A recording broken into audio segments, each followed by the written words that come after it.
Hola a todos y bienvenidos a VM Gran Misterio versión Twitch. Hoy contamos con un invitado muy especial, Álvaro Martín, que lo tenemos al otro lado de la pantalla y que nos va a contar un montón de cosas sobre misterios, enigmas y un tema principal, el Shadow People, la gente sombra. ¿Qué tal estás, Álvaro? ¿Qué tal, Iván? Pues un placer estar contigo, un placer charlar contigo, con toda tu gente por aquí conectada. Saludos también a todos tus seguidores. Hablamos de sombras y hablamos de lo que tú quieras. Claro. A mí me gusta mucho traer a gente diferente a mi canal porque no solo traer a muchos invitados, pero... Y por eso quería que nos transmitieras un poco el concepto principal antes de entrar en detalle en esos casos. Porque mucha gente a lo mejor no sabe lo que es el Shadow People. ¿Qué nos Ujú. podrías contar como pincelada antes de empezar de lleno en toda la temática?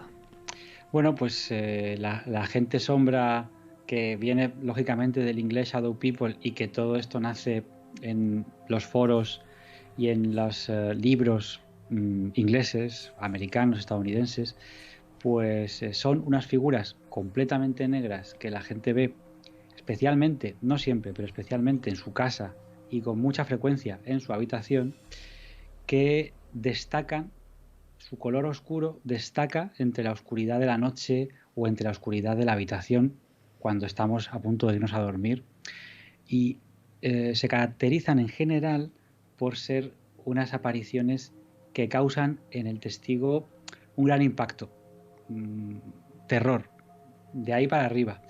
Y a veces están asociadas con malos augurios. Básicamente, aunque luego tenemos tipología y mucho que poder matizar, pero básicamente esos son la gente sombra, la shadow people.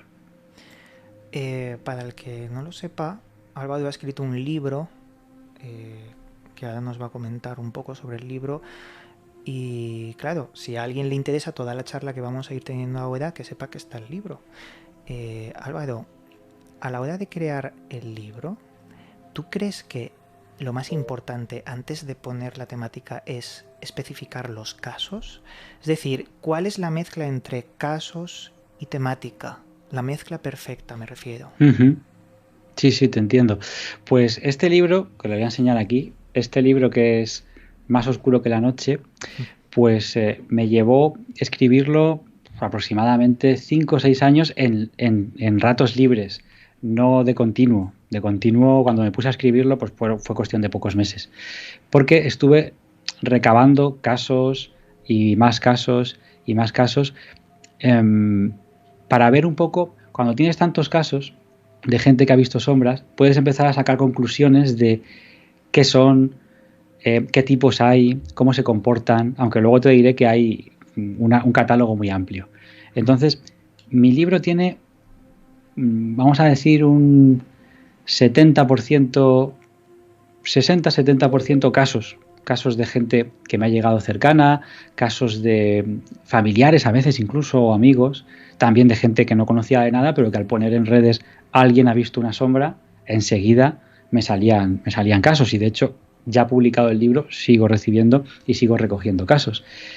Pero el otro 30-40% del libro es un compendio de teorías sobre qué pueden ser las sombras, estudio desde diferentes disciplinas, incluso la psicológica, de qué significa una sombra. Y en el libro no quería que fuera un libro de casos, ni tampoco quería que fuera un libro teórico, vamos a decir, sino mezclar un poquito todo. Y cuando tuve, que hasta descarté alguno, porque no cabía, vamos, cuando tuve todos esos casos, pues me puse a reflexionar, digamos, sobre qué serían o qué podrían ser las sombras. Al fin y al cabo estamos hablando de un misterio que yo ni creo que nadie tiene la respuesta concreta y al 100%. Por eso es un misterio, si se resuelve, dejará de ser un misterio. Claro. Yo cuando indagué un poco sobre estas cuestiones, no pude evitar focalizarme muchísimo en mi hermana pequeña. Mi hermana pequeña tiene epilepsia y un tumor cerebral. Desde muy pequeñitos, ella cuenta una anécdota en la que estaba mi primo, que también tiene epilepsia, y yo intentando pues jugar al escondite en el bosque que está cerca de mi casa. Éramos pequeños y ellos dos recuerdan haber visto una especie de hombre del sombrero, como lo llamaban. Ujú. Empecé a tirar del hilo después de muchos años, porque esto era una anécdota de niños que podría ser pues, cualquier cosa realmente, incluso una persona que pasaba por allí. Ellos describen como un hombre de un sombrero muy alto, parecido a una sombra de ojos rojos, que alargaba la mano e intentaba cogerlos a través de los árboles. Yo me puse a investigar y llegué a un programa de Milenio 3, de los compañeros Iker Jiménez y compañía, donde se recogía una exageración de casos de lo que llaman el hombre del sombrero, y muchos de ellos eran relacionados con epilepsia o con algún tipo de tumor. Pero cuando se hacía una imagen colectiva de esto, me daba a entender que más allá de una alucinación hay algo. Quizás esto se relaciona con los Shadow People. ¿Qué piensas, Álvaro? Pues es uno de los tipos que están reflejados en el libro, una de las tipologías que además mezcla dos componentes. Por una parte el sombrero y por otra parte los ojos rojos. Porque hay apariciones de sombras sin sombrero y con ojos rojos, y con sombrero y sin ojos rojos. O sea, que tienen como diferentes complementos, vamos a decir, dentro de que son figuras oscuras, pero ¿con qué? Pues con un traje tipo monje, hay otra que es así, muy altas, hay otras que también son, otras de estatura humana o incluso más pequeñas, casi infantiles. Y esta que me comentas, Iván, es muy interesante porque, primero, rompe la norma de que suelen aparecer más dentro de las casas, en viviendas. Y segundo, por el sombrero. Es que el sombrero es la clave de este tipo de aparición, combinado con lo de los ojos rojos. Bueno, yo en mi libro indago qué puede significar el sombrero. Cuando nos ponemos en un navegador, y por cuestiones de privacidad no queremos dejar marca, ponemos el modo incógnito. Y el modo incógnito en muchos navegadores de internet es un tipo como con una especie de gabardina, con un sombrero, estilo pues un espía clásico que todos podemos imaginarnos, de película de cine negro. Esas sombras aparecen como acechando, como espiando, como muchas veces inmóviles. A veces hacen un pequeño movimiento, puede ser estirar un brazo, puede ser moverse para ponerse encima de ti, pero es un movimiento muy ligero y a veces incluso descrito como si pasara de un fotograma a otro. Es decir, ahora está aquí, ahora está aquí. Y respecto al hombre del sombrero, yo creo que refuerza la actitud intimidatoria, la actitud vigilante que tienen estas criaturas. Si a esto le sumamos los ojos rojos, figuras como el Mothman, tenía ojos rojos, meto al Mothman en el libro, porque era una figura no negra, pero sí gris oscura, y tenía muchas características de esto que se llama la Shadow People. Con esos ojos rojos nos están advirtiendo. El rojo significa peligro, significa cuidado, advertencia. ¿Y si estas figuras quieren meternos miedo? Porque el miedo para ellas es como para mí mi alimento, mi agua, un bocadillo. Es decir, ¿y si se alimentan o interactúan de alguna forma con los miedos de las personas? Pues puede ser. De hecho, acabas de mencionar caso como el Mothman, que rompe la fina línea entre lo paranormal, la criptozoología o la propia ufología, porque cada vez vemos que hay elementos que se comparten entre todos estos campos, como muy bien se decía en cuanto a la realidad daemónica, ¿no? De la existencia de una serie de elementos que son suprahumanos, que están por encima de nosotros y que en determinadas circunstancias se hacen presentes. Quizás el inconsciente colectivo, Carl Gustav Jung lo definió muy bien con el arquetipo, el símbolo por excelencia que nos acompaña como si estuviera arraigado a la esencia humana. Quizás esos ojos rojos, el peligro, quizás es una forma de ensalzar lo que llevamos dentro, ¿no? El miedo inherente a la oscuridad, a lo desconocido. Sí. No lo sé. Esa es una buena reflexión, Iván, porque estas figuras tienen algo que se vincula con la mente humana y posiblemente el misterio en general. Por favor, y dejemos claro que no estamos hablando de alucinaciones, pero tiene algo que ver con la psicología, con la mente, con lo que piensa la persona, porque hay algunos casos de apariciones de sombras. Hoy mismo he recogido uno que consiste en aparece esta sombra igual que el Mothman, y algo malo pasa detrás. Por ejemplo, pues en el caso del Mothman, que se hunde ese Silver Bridge, ese puente de Point Pleasant, en Virginia Occidental, y algunos lo quisieron asociar como un pájaro de mal agüero. Chernóbil también tiene su Mothman. Y en este caso, yo tengo, en el libro recogí algunos casos de personas que después de haber visto o soñado, y qué es el mundo de los sueños, tampoco lo sabemos exactamente, después de haber visto soñado con una sombra, alguien en su entorno cercano ha muerto, ha enfermado, y ellos a posteriori, claro, lo identificaron con un mal agüero. Claro.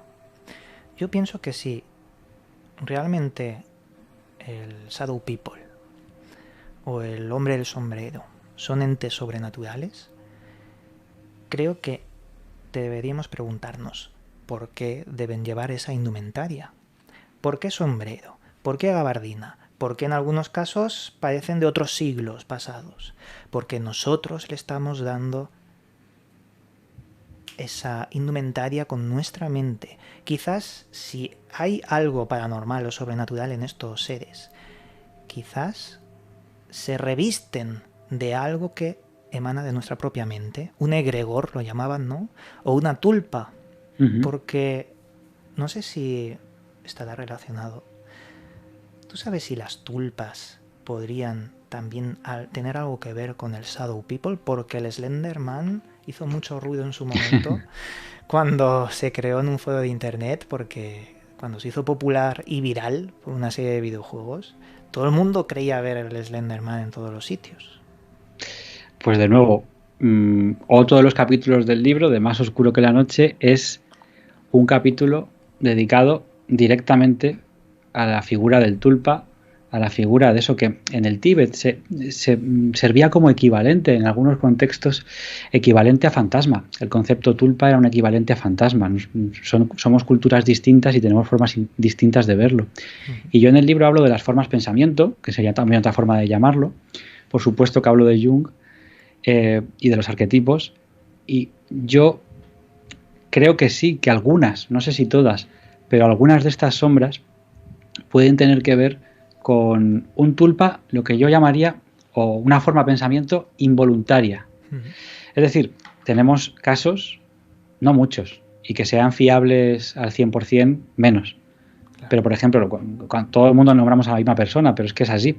Es que Alexandra de Vigny, esta exploradora del Tíbet, era absolutamente escéptica, se dedicó a recorrer los salones espiritistas para desmontarlos, siglo XIX, principios del XX, y ella no creía en nada, pero cuando estuvo en el Tíbet se convirtió en una más, en una lama, y tuvo sus sirvientes, tuvo su casita en el campo, digamos, y empezó a ver cosas de esa cultura.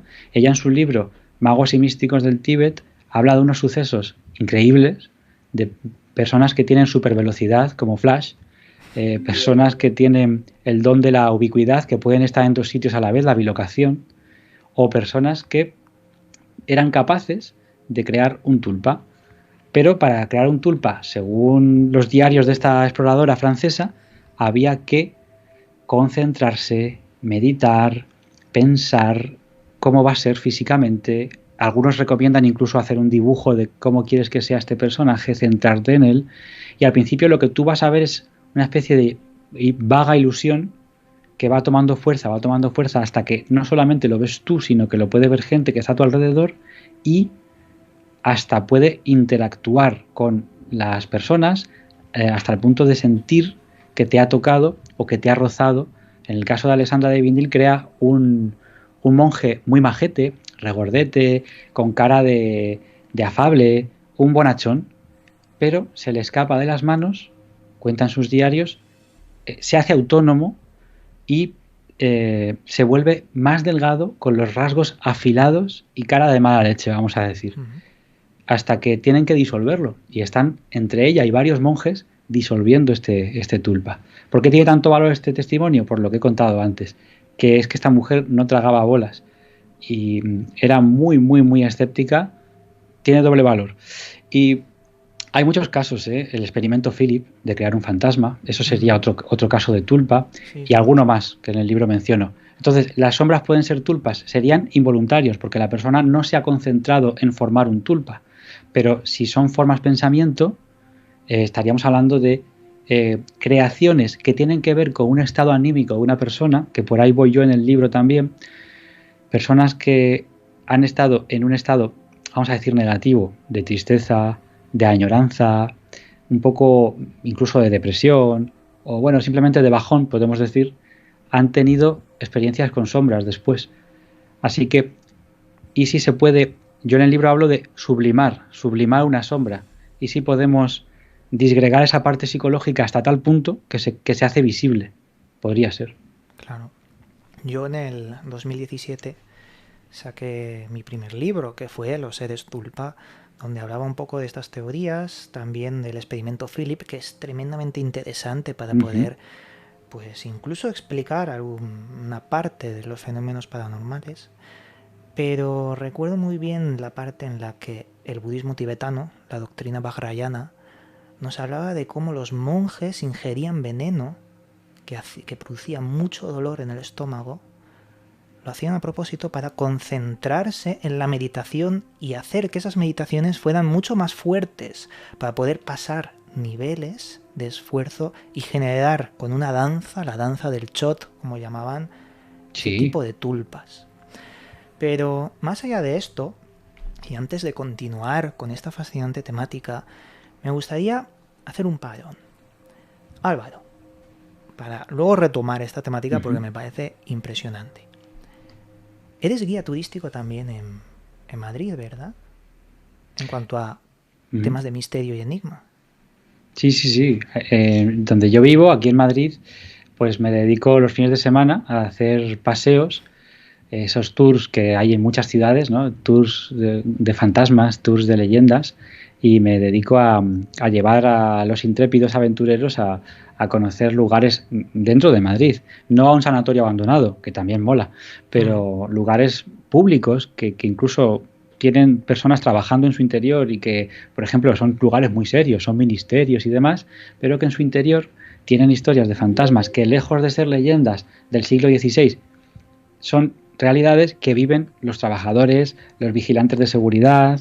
Entonces nos movemos un poco por la zona centro de Madrid, hablando de lugares encantados, y la página donde organizamos estas visitas es rutasmisteriosas.es.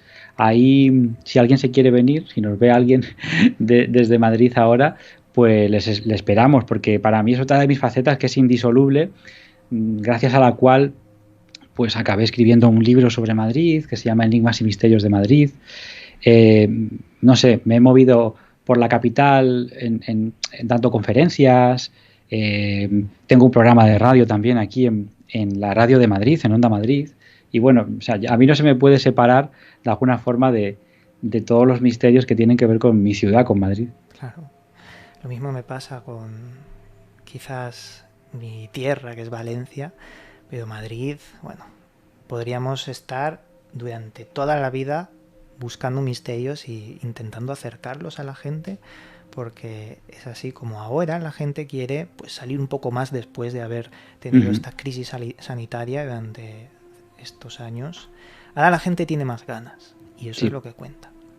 Te iba a decir, ¿tienes algún otro proyecto? Porque sé que estabais sacando una especie de... Bueno, coméntanos qué es Raimunda. Mira, está por ahí conectada a Sere, que también es una de las que ha apoyado el proyecto y saluda por aquí. Y bueno, Raimunda es una locura.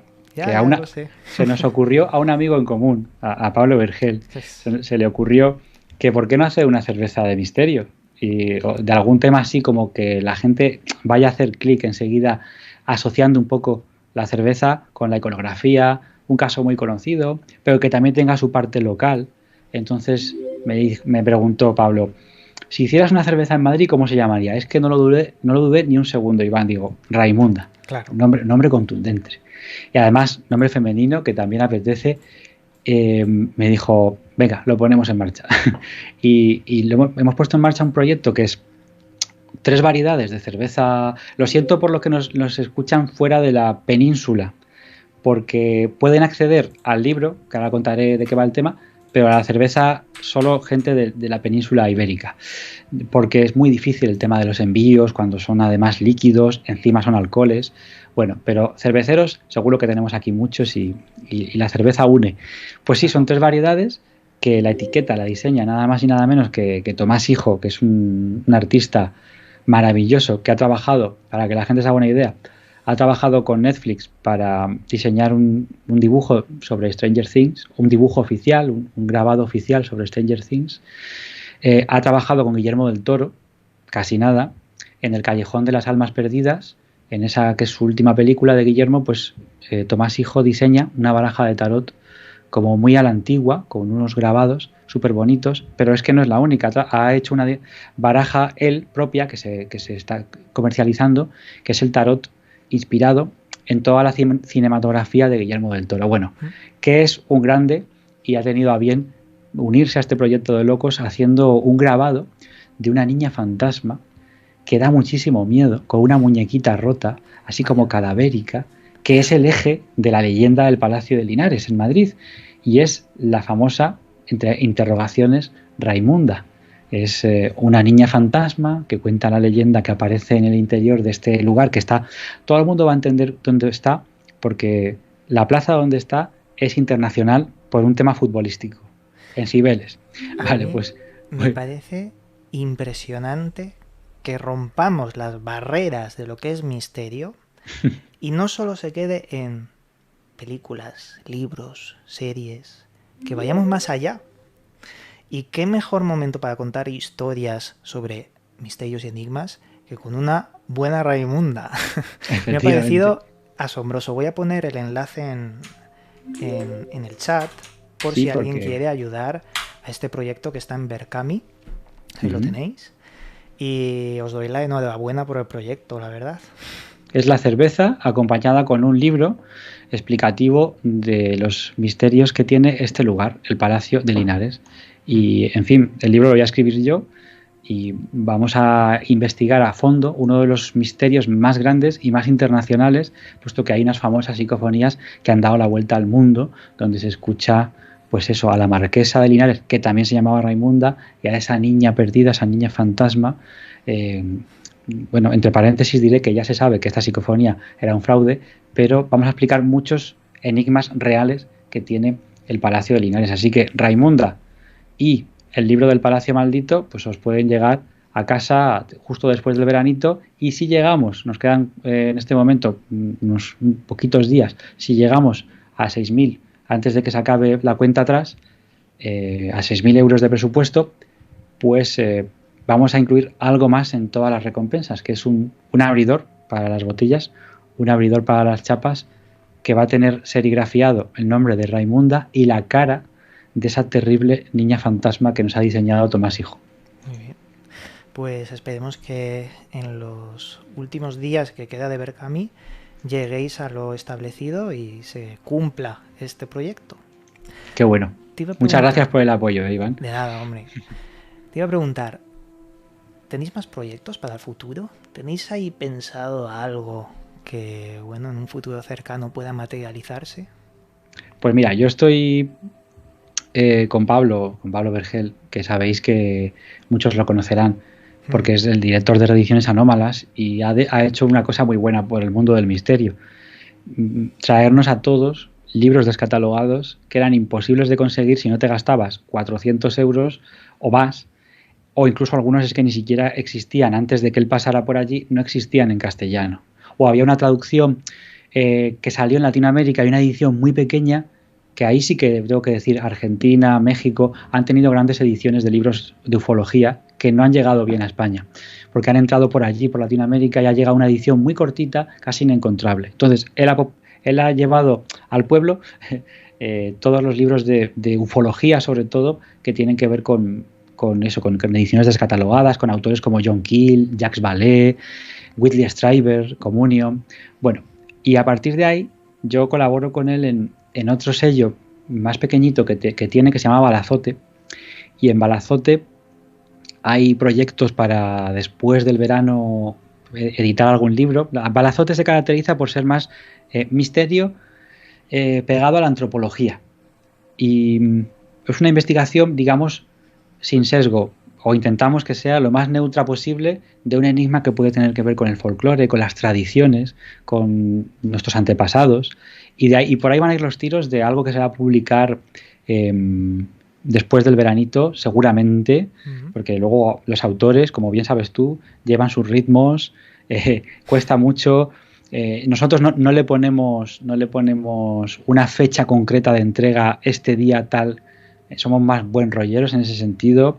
Y luego con Fictio, que es que Pablo no para, la cabecita está todo el día dándole vueltas. Entonces Pablo tiene, por si fuera poco con dos, tiene otro sello más, que es Fictio, un sello de ficción. Yo no me atrevo a hacer hoy en día, y tengo pensado una historia chula, pero no me atrevo a hacer ficción, me parece algo, palabras mayores, pero vamos a reeditar un libro de relatos antiguos de fantasmas que va a ser muy chulo. Bueno, pues esperemos que los tiempos se cuadren para que podáis continuar con todos estos proyectos. Y efectivamente, hay libros que eran imposibles y gracias a Pablo han podido ser reeditados. Recuerdo mucho lo difícil que era conseguir Pacto de Silencio de Kaiser y cómo hizo con el Berkami una campaña para poder conseguirlo, y ahora lo tenemos todos al alcance de un clic. Pero bueno, volviendo un poco a temas de misterio, después de este break, que yo creo que ha sido muy ameno para que la gente conozca un poco más de ti, te iba a preguntar, ¿cómo ves el panorama del mundo del misterio? ¿Cómo ves ahora mismo el misterio en general? Uy. Me gusta mucho hacer esta pregunta a todos los invitados. Voy a hacer así. Todos coincidimos en muchas cosas. Me voy a chasquear los nudillos y voy a empezar a ser lo más diplomático que pueda. Respiro. ¿Cómo está el mundo del misterio?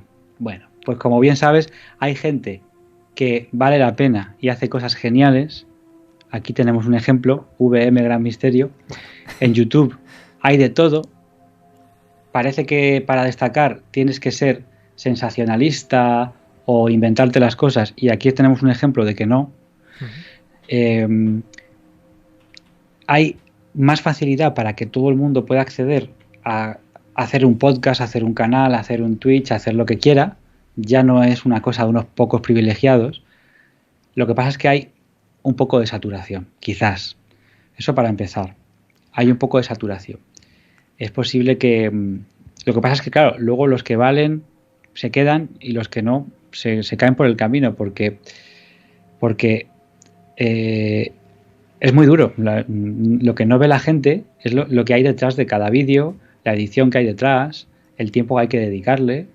Y claro que es un trabajo, porque te ocupa un montón de tiempo, para que a veces no te reporte lo que tú pensabas. Entonces hay gente que se desespera y se cae por el camino. También hay gente que se considera esto absolutamente un hobby y dice, bueno, donde llegue he llegado, lo que hago, tengo mi trabajo de oficina y luego me hago mis programas o mi podcast, pero vamos, totalmente amateur. Entonces ahora tenemos para empezar, esa dicotomía de profesionalidad versus amateur, gente con talento versus otros que no tanto, y gente... Luego también hay una cosa que se tiende a copiar, se tiende a sentar cátedra. Estamos hablando de misterio, señores, que es que seguramente hay casos que se sabe que son manifiestamente un fraude, pero hay una corriente ahora de solucionadores de casos. Caso tal, lo hemos resuelto. Un momento, que hay casos muy espinosos que te encuentras con 3 pistas buenas y 2 pistas malas. Te encuentras con un testimonio a favor y un testimonio en contra. Pero es que son temas tan escurridizos, tan etéreos, tan... Al final hay una cosa, Iván, que es lo que ha vivido cada persona. No le vamos a poner un polígrafo, podríamos hacerlo. La mayoría de testigos yo estoy convencido de que no mienten. Primero porque es que no sé qué ganan inventándose esto. Es decir, repercusión, su propio ego... depende en qué círculos. Yo en el libro, en el de Más oscuro que la noche, tengo gente que están con seudónimo porque no querían salir en el libro con su nombre original, porque tienen una vida absolutamente al margen de este mundo, por llamarlo de alguna forma, del misterio, y no querían. Entonces también cuando entrevistas a mucha gente te vas dando cuenta, o a veces haces repreguntas o dices, bueno, a llevármelo por otro lado distinto, a ver si me responde lo mismo, a ver si cambia alguna cosa. Pero bueno, te diré que el mundo del misterio está en un gran momento porque hay mucha diversidad y variedad. Nadie obliga a nadie a ver a un youtuber, a un podcaster o lo que sea. Nadie obliga a nadie. Hay opciones para todo el mundo, de todos los tipos de categorías. Gente que habla, digamos, a un público más mayoritario. Gente que habla a un público más específico. Lamentablemente tenemos que decir que, aunque esto es muy para el rayo verde nocturno corazón verde del misterio, porque los seguidores, a la gente que le gusta y a la gente que vive en el libro, te lo puedo demostrar, son más mujeres que hombres. Pero en la parte de arriba, ese famoso techo de cristal, podríamos llamarlo, pues está ahí porque es así. Aquí estamos tú y yo hablando con nuestras barbas. Claro. Pero, hombre, también es verdad que a mí me gusta traer a veces de invitado, pues eso, hombres, mujeres. A mí me da igual, quiero decir, yo que me cuenten algo interesante, no me importa si es hombre o mujer. Pero lo que digo, hay bastante más hombres en la parte, digamos, de la comunicación. En los receptores o las receptoras son más ellas. Y eso, que estamos en un momento muy bueno porque el mundo del misterio está en todas partes ahora mismo. Es decir, por supuesto que forma parte de la cultura. Yo cuando estamos hablando en las rutas, estamos hablando de leyendas de Madrid, no deja de ser lo que identifica una ciudad, es su historia, pero también son sus leyendas. La ciudad no sería lo que es sin sus leyendas, porque a los madrileños nos llaman gatos. La leyenda del Palacio de Linares, sin ir más lejos. Pero te vas a plataformas, te vas a ver pelis y te encuentras temas de misterio por todas partes. Te vas al mundo del cómic, te encuentras temas de misterios por todas partes. Es decir, estamos en un momento muy bueno para dignificarlo, para tirarlo adelante, y a pesar de... Yo creo que estamos sobreexcitados o tenemos muchos inputs, digamos que nos llueve información por todas partes, con las redes sociales y demás. No creo que sea algo propio del mundo del misterio, ¿no? Pero bueno, como te digo, Iván, es un momento muy bueno, con un asterisco, por supuesto. Siempre tiene su parte negativa, pero yo creo que ahora mismo estamos en un punto y creo que se está creando una comunidad muy afín de gente con intereses comunes que puede ser que determinen los próximos años. Me refiero seguidores del mundo del misterio, gente que escucha o ve los programas, pero también gente que está contando historias, que muchas veces hacen crossover. Fulanito invita a Menganito a su programa y luego él viene de vuelta. Se está creando una comunidad muy bonita en ese sentido de colaboraciones. Así que, como te digo, yo creo que son buenos tiempos con el asterisco. No, yo opino pues bastante parecido. Sin embargo, claro, siempre va a existir una rivalidad sin sentido de gente de la antigua usanza dentro de la prensa de papel, ahora más digital, dentro de la radio, que no entienden realmente que ha evolucionado el medio y que hay pues estos recursos como directos en Twitch, vídeos en YouTube. Pero como he dicho muchas veces, yo creo que el camino del misterio es un camino solitario. Total. Un camino iniciático, porque realmente lo más importante es lo que vas aprendiendo en ese camino. Te cruzas con personas, comparten sus puntos de vista y siempre que exista ese respeto en el camino, pues puedes avanzar de forma solitaria pero con gente. Es un término un poco contradictorio, pero yo me explico. Uh-huh. En fin. Sí, a ver, yo te digo, te encuentras de todo y una cosa que me encanta de poder entrevistar a gente y demás es que aprendes un montón. El mundo del misterio te hace tener la mente abierta y eso es súper bueno. Lo que pasa es que al abrir la mente te puedes volar, puedes dejar de tocar tierra y eso no es bueno. No, y hay gente que ha perdido todo pie en tierra, no sé si de forma impostada o de forma real, pero que a veces parece que se les ha ido un poco la perola. Sí, cierto. Y más cuando, por ejemplo, YouTube, el medio permite que se diga cualquier cosa. A lo mejor no hay rigurosidad en la información, por ejemplo. Uh-huh. Pero bueno, también la opinión de la gente es lo que se debe forjar, sin condición de esto es así o sin gurús. Pero eso ya es otro debate muy, muy extenso, que no quiero entrar tampoco porque si no, haríamos el directo de quejas. Sí, no. Oye, que es un mundo genial, que a mí me encanta, que es lo que me gusta y estoy donde quiero estar y seguro que tú piensas lo mismo y que es un mundo donde se aprende, donde conoces a gente fantástica, maravillosa y, en fin, todo merece la pena. Lo que pasa es que, como digo siempre, pues hay que discernir y, como muy bien has dicho tú, Iván, la persona tiene que saber juzgar, esto sí, esto no, esto lo compro, entre comillas, esto no lo compro. Por supuesto. Álvaro, ahora voy a encaminar esta entrevista, conversación, charla nuevamente a los inicios porque yo creo que la gente se habrá quedado mucho con el tema del Shadow People.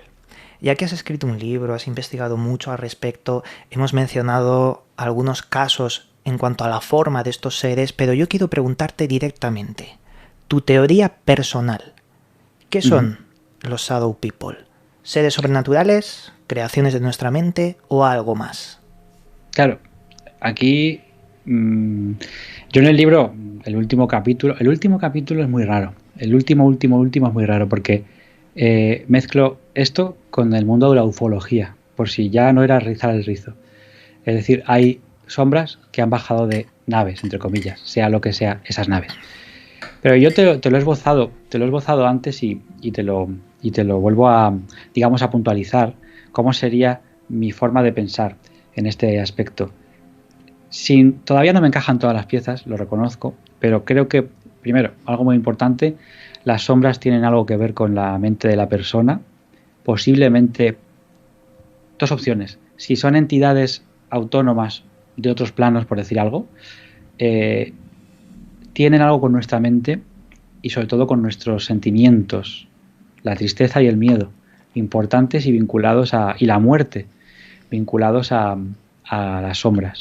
Por otra parte, si no son seres autónomos, podrían ser unas formas, pensamientos, sí, unas criaturas que de forma totalmente inconsciente somos capaces de proyectar, no en un sentido psicológico, que significa otra cosa la palabra proyectar, sino, bueno, proyectar en el sentido de un proyector, como cuando tú echas luz, un proyector de luz para ver una película en una pared, pues nosotros la estamos proyectando.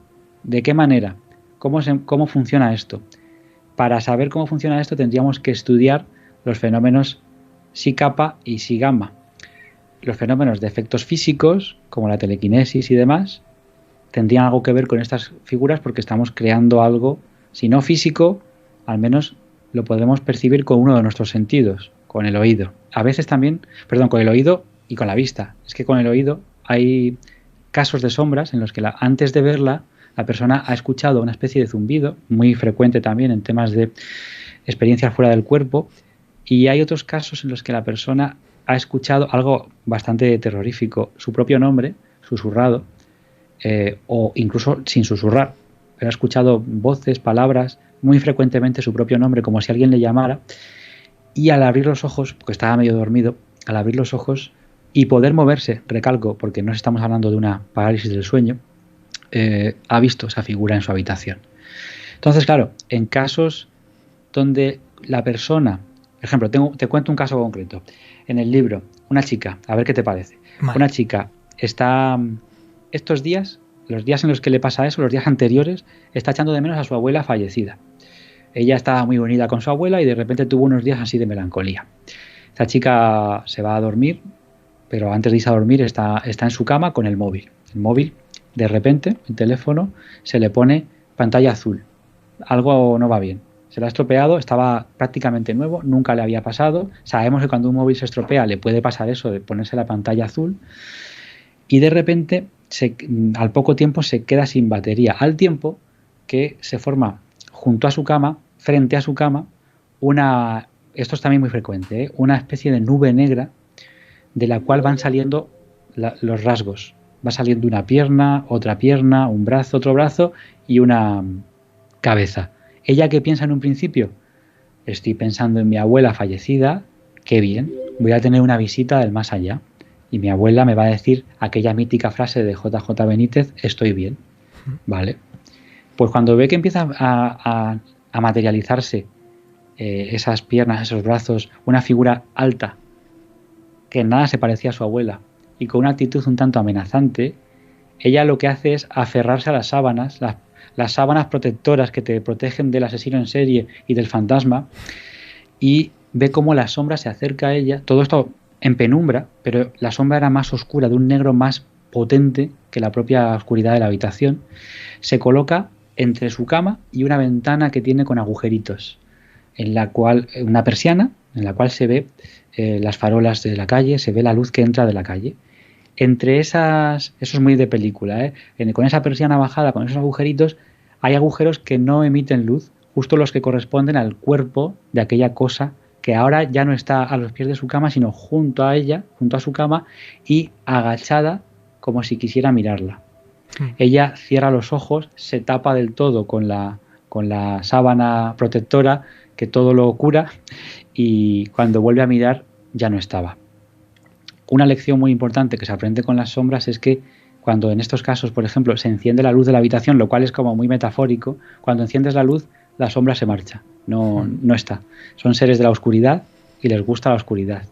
Entonces, ¿y si esta chica, resumiendo, creó esta sombra con su añoranza, valiéndose esta figura, sea lo que sea, quizás de la energía de ese móvil que se estaba estropeando, que luego volvió a funcionar perfectamente después del episodio, y se manifestó de esta manera, como digo, sublimando, proyectando esta sombra que tiene que ver con las sensaciones, con los sentimientos de la persona.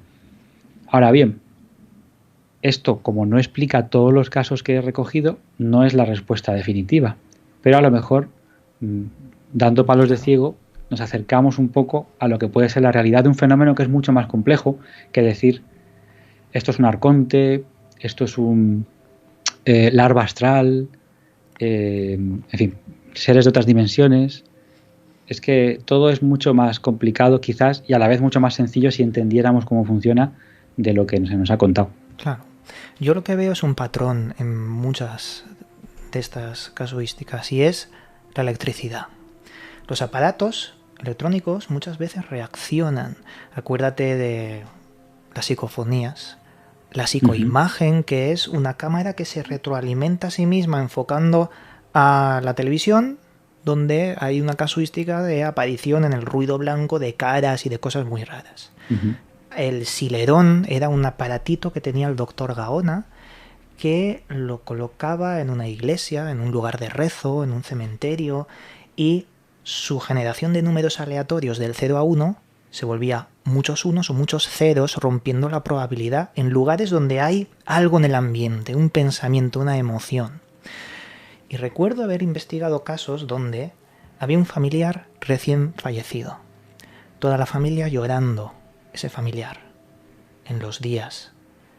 Ahí es donde se producen más casos, en las horas o en los días cercanos a la muerte, quizás porque la gente está añorando, está pensando en la persona. Pensamiento. Somos electricidad que en nuestras neuronas, al producirse en la sinapsis, recorre todo nuestro cerebro. Y hay estudios científicos muy cercanos que nos hablan de que quizás en el cerebro hay procesos subatómicos, procesos cuánticos. No sabemos cómo funciona realmente la conciencia o el pensamiento, pero sí que sabemos que dentro de la física cuántica existen fenómenos como el entrelazamiento cuántico. ¿Y si la afinidad con una persona hace que esos cerebros se entrelacen? Acuérdate de los gemelos que uno sufre un daño a 1000 kilómetros de distancia y el otro lo siente extrañamente. Y la ciencia no sabe explicarlo, pero sabe que eso se produce. Quizás nuestras mentes están conectadas en un inconsciente colectivo más real, más palpable, que metafóricamente o psicológicamente se planteaba por psicoanalistas. A lo mejor hay un campo mórfico o algo que nos conecta a la hora de pensar, y pensar quizás crea estas cosas. No lo sé, pero eso sería una teoría. Sí. O sea, yo en el libro hablo de, por ejemplo, hablo de una cosa muy misteriosa para ejemplificar el poder de la mente del efecto placebo, que es algo muy misterioso. Y yo conozco a gente que le funciona, no hace falta que me ponga un estudio médico de no sé qué, que también los hay y muchos, pero vamos, que le das un caramelillo, pero esa persona piensa que ese caramelillo le va a curar de un dolor de cabeza y se lo quita. Y así con muchas cosas. Y hay experimentos científicos que en el libro además añado sobre el placebo, sobre el poder de la mente sobre la materia. Entonces, la mente, como dicen en el chat también, la mente es la clave. La mente es la clave. Pero, repito, no seamos tan simplones de decir, sí, la mente es la clave porque son como dice una amiga del sur, flipaeras. Son alucinaciones, en definitiva, que es otra palabra que no me gusta porque se utiliza muchas veces a la ligera. No hablamos de eso. Hablamos de que en la mente puede haber una gran capacidad, por ejemplo, para ejercer la telepatía, para la percepción extrasensorial. Esto que comentas de la física cuántica, que hoy nos parece casi mágico, las teorías de Michio Kaku y demás, que son alucinantes, y cómo cuenta lo que cuenta. Es en un futuro, yo también pienso eso, que en un futuro pienso que lo tendremos mucho más claro si sigue habiendo científicos pues como el doctor Gaona, como el doctor Miguel Ángel Pertierra, que son científicos con mentalidad científica, pero les gustan estos temas, indagan. El Cylleron es una pasada, lo de en un matadero ponen este generador aleatorio de ceros y unos y de repente empieza a hacer muchos ceros seguidos o muchos unos, no importa, que rompe toda aleatoriedad. Lugares de tragedia o lugares de felicidad o lugares de paz en un convento. Y esto se rompe.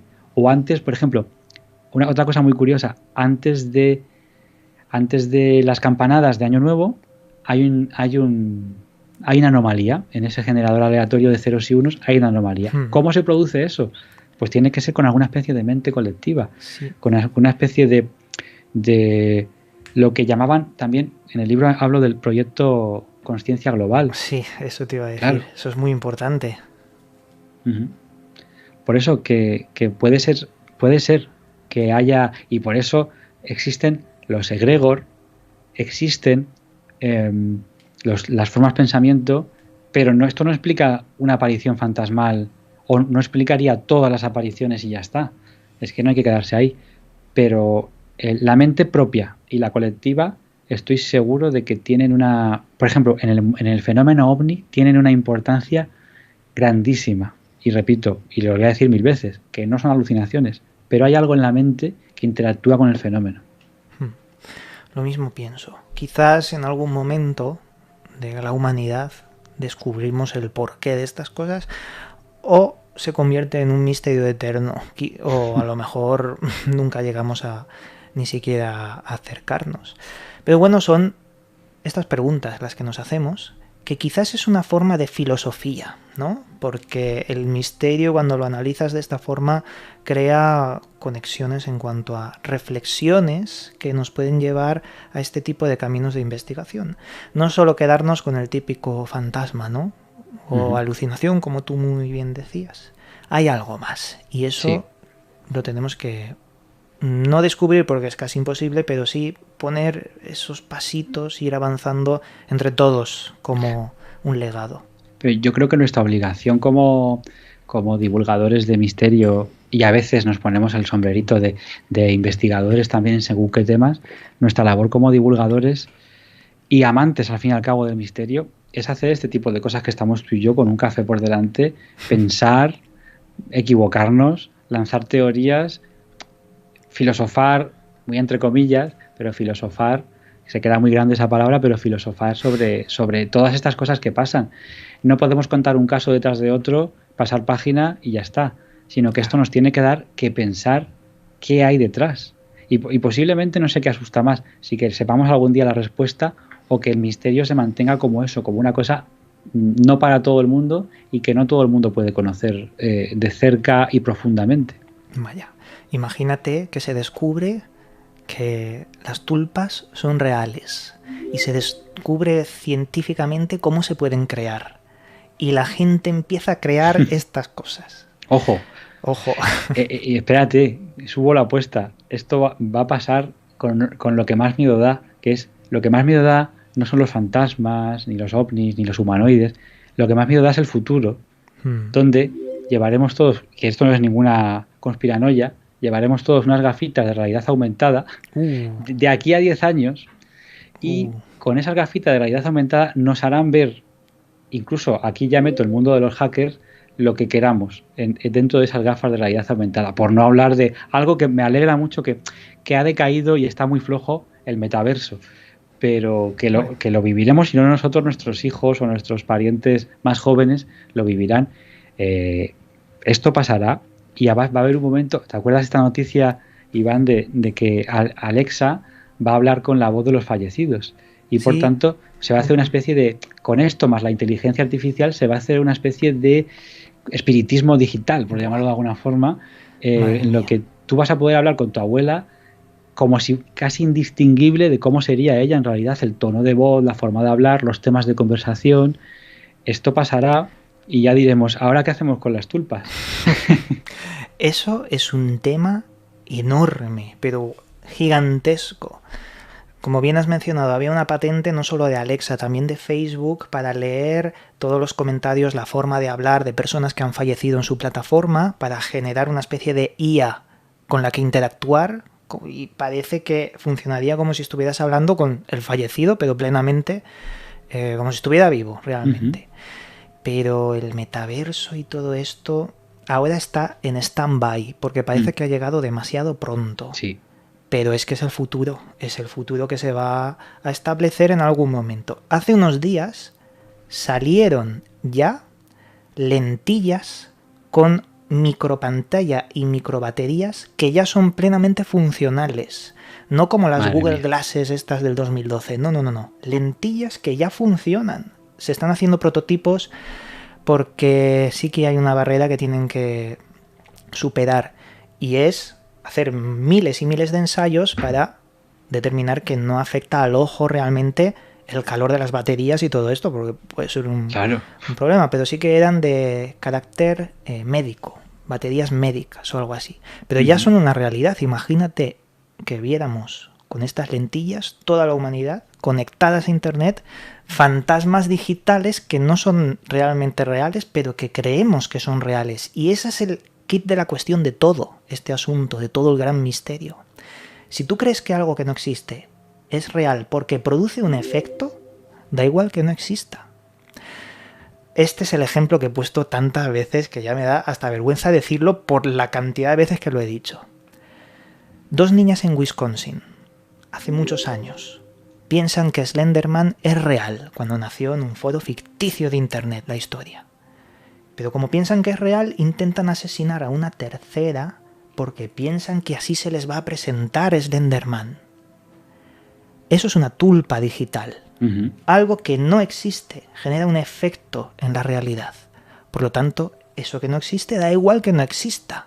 Se vuelve real por el efecto. Y con este mundo del metaverso va a cambiar la humanidad completamente. Sí. Sí, pero bueno, también depende de nosotros.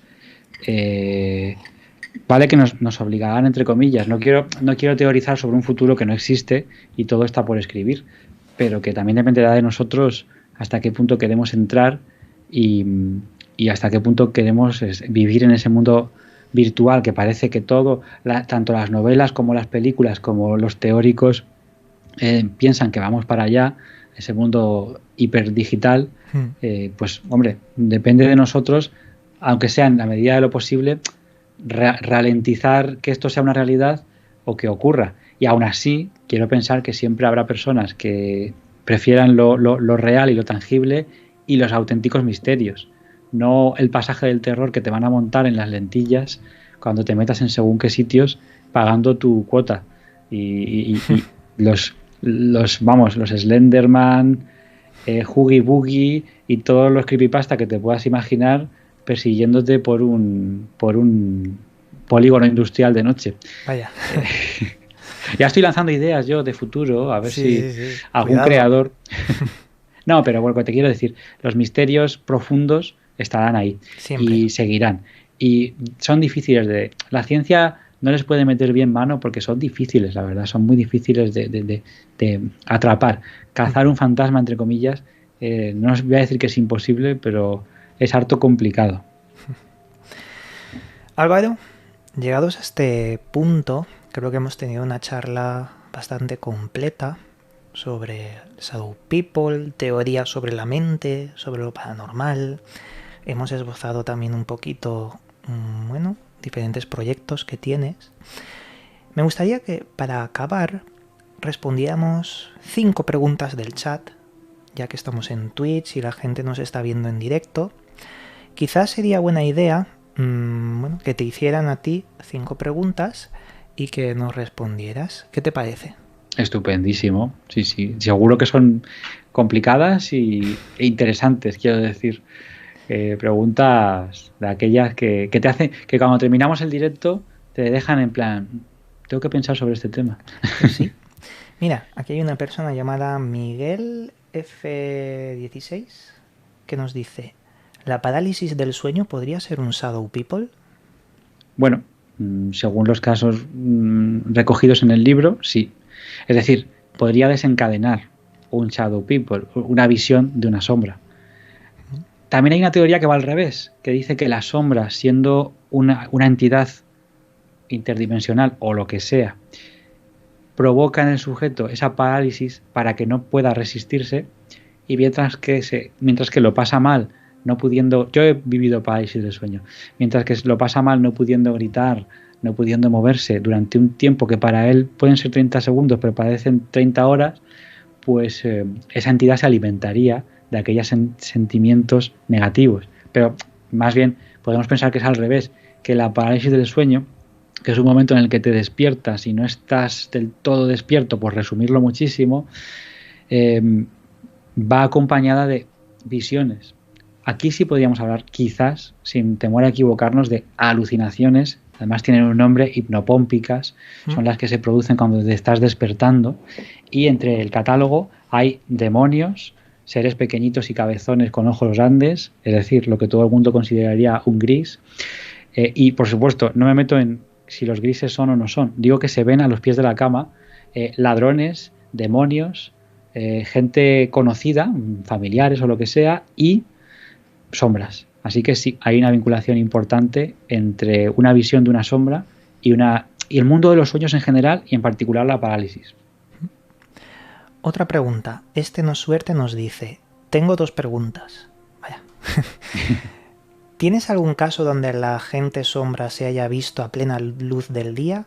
Y otra: ¿cómo podríamos saber que no puede ser algo que nuestra mente forma en la oscuridad para darle forma a lo que no puede ver? Y yo le añado otra: ¿existen fotografías de Shadow People?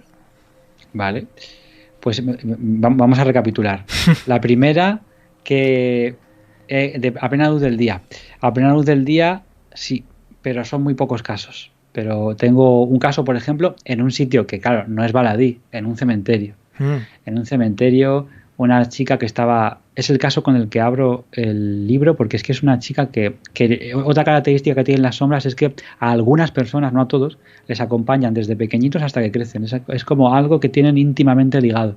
Entonces, de pequeña veía sombras en su cama, y cuando creció, pues fue al cementerio con su hermana y le de cara una sombra que estaba como mirando una tumba. O sea, un señor muy cotidiano, pero completamente negro, todo, la ropa, la piel no es que sea de etnia, por ejemplo, africana, no, es que es completamente un negro que absorbe todos los colores, no se puede ver ningún tipo de color más que no sea el negro.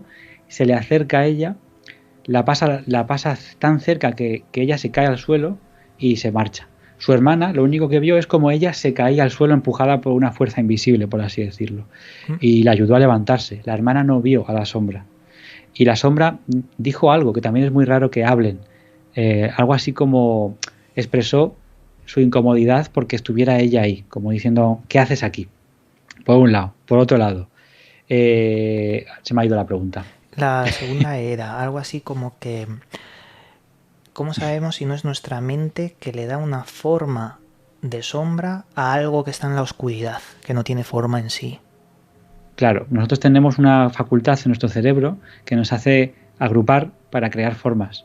Por eso las paridolias, por eso vemos caras en las nubes y vemos animalitos y cosas. Pero yo creo que en este caso no tiene nada que ver con que la mente esté viendo una figura donde no la hay. Hmm. Yo creo que puede haber algún caso que lo explique así, ¿eh? Pero en general los casos de sombra son figuras sólidas con entidad, es decir, con suficientemente definición. Hay gente que ha visto sombras, o sea, criaturas completamente negras, pero con todos los detalles de su ropa, con un abrigo, con los botones, pero es como si a alguien le hubieran echado un cubo de pintura negra por encima. Entonces yo creo que en general no tienen que ver con eso. Y me queda la tuya, Iván. Fotografías. Fotografías. Hay algunas, pasa es que aquí, ¿cómo está el misterio hoy en día? Pues es que no sabes qué creerte, ¿sabes?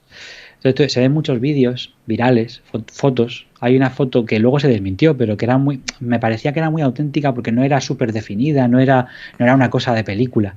Había habido un accidente de coche y había muerto algunas personas. Y justo al momento de impactar el coche, que se salían cámaras de seguridad, bueno, digo que se ha resuelto, ya he pecado yo de ser simplista. Algunos dicen que eso se ha resuelto porque era una sombra de alguien que pasaba por allí.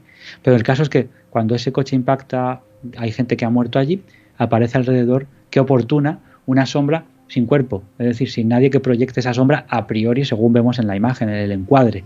Y claro, como están vinculadas con la muerte, que incluso se creen que pueden ser como la parca, digamos, estas sombras, pues es o no es. Queda ahí en un limbo raro y no sabes qué creerte. Pero yo en el libro, por ejemplo, no he adjuntado ninguna foto que yo considere 100% verídica de sombras. Muy bien. Esto me recuerda mucho a un libro que leí hace años de Javier Pérez Campos, creo que era, que hablaba sobre los alfaques, la tragedia de los alfaques, que mostraba casos de personas que por la carretera nocturna que está cerca a los alfaques veía a gente sin rostro, pero sin piernas, en algunas ocasiones sin piernas, que estaba formando como si fueran sombras alrededor de la carretera. Muy interesante caso y recopilación de casos, sí. El libro que os recomiendo. Se llama Los ecos de la tragedia, si lo quieren buscar por ahí. Muy bueno. Sí, además habla no solamente de alfaques, habla de otros casos que son tragedias que están bañadas por el misterio. Porque yo tengo también la teoría de esa impregnación, esa huella, donde ha habido un suceso trágico, cuanto más trágico peor, ha quedado ahí una huella que algunas personas pueden ver. Los ecos de aquella tragedia, claro. Los niños perdidos, la gente demacrada. Se puede ver como una fotografía o un vídeo de lo que pasó, que sigue, esa energía, digamos, sigue pululando por el lugar. Claro, que mucha gente no sabrá cuál fue la tragedia. Si no recuerdo mal, eran unas personas que estaban en la playa y fue un camión con un tipo de químico, propano, no recuerdo muy bien el compuesto, pero que generó una bola de fuego gigantesca y quemó a todas las personas que estaban allí. Pero las quemó hasta el punto en el que el agua del mar que tocó se empezó a hervir. Fijaos la temperatura que cogería eso. Fue horrible, fue una tragedia horrible. Sí, mientras lo estabas contando, lo he buscado, pero tampoco lo sé exactamente. Propileno líquido, el camión revienta y bueno, pues casi 300 muertes. Esto fue en el 78 en un camping junto a la playa. Efectivamente, el agua del mar hirviendo.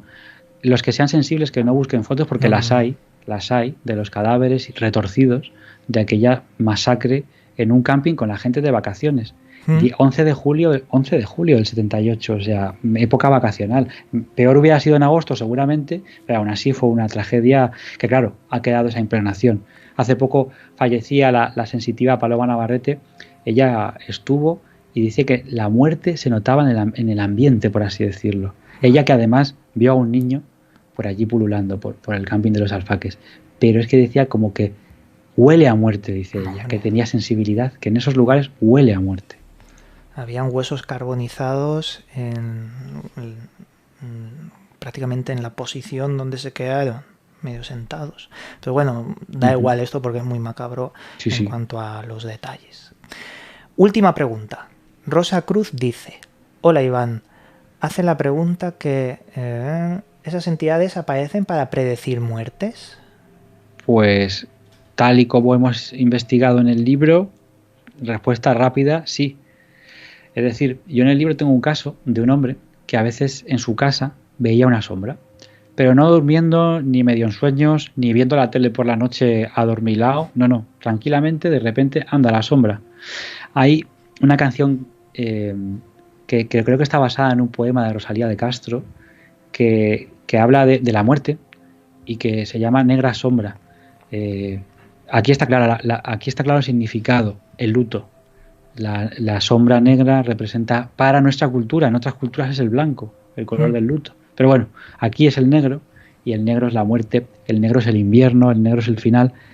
Y resulta que cuando este hombre, cada vez que, no la vio muchas veces, pero cada vez que veía una sombra, al poco tiempo fallecía una persona cercana, de su barrio, un vecino, un familiar, aunque fuera un familiar lejano.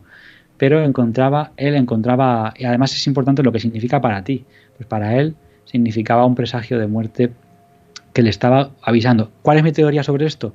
Esa persona, ese señor, raro porque era un hombre, suelen ser a mujeres, este hombre tenía una percepción extrasensorial que canalizaba de esta manera. Es decir, en lugar de echar las cartas del tarot y a través de lo que te sale predecir que puede haber una muerte, que también se podría, o usar una bola de cristal, él lo canalizaba de esa peculiar manera. Cuando le aparecía cerca una sombra, él hacía chas, alguien va a morir. Y entonces tenía una vinculación. Bueno, llegados a este punto, Álvaro, yo creo que vamos a finalizar ya esta charla sobre misterios y enigmas. Espero que te hayas sentido cómodo en todo momento en esta charla. Totalmente. Y antes de finalizar, si quieres comentarnos algo y recordarnos vías de contacto, este sería el momento. Pues sí, pues nada, si quieren encontrarme, yo tengo una página mía personal donde por lo menos aparece mi contacto, que es alvaromp.com, alvaromp.com. El programa de radio que hacemos nosotros se llama Ecos de lo Remoto, que tiene también cuenta aquí en Twitch, aunque estamos empezando, os aviso. Pero vamos a darle mucha caña después del verano.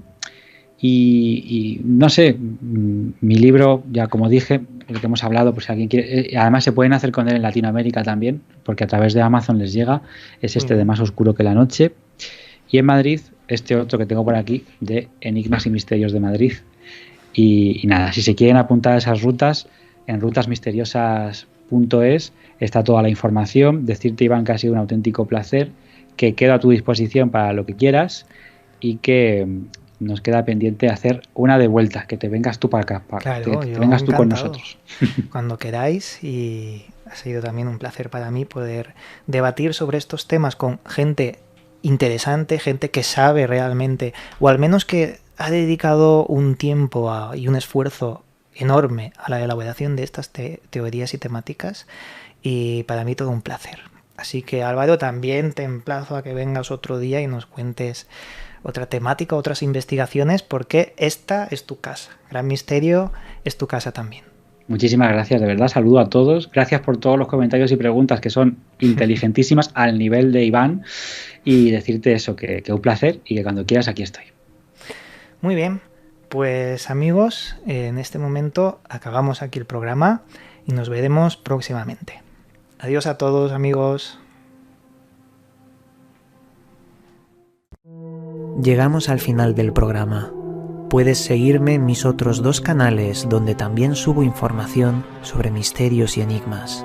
A su vez, también puedes seguirme en las redes sociales donde actualizo cada día su contenido.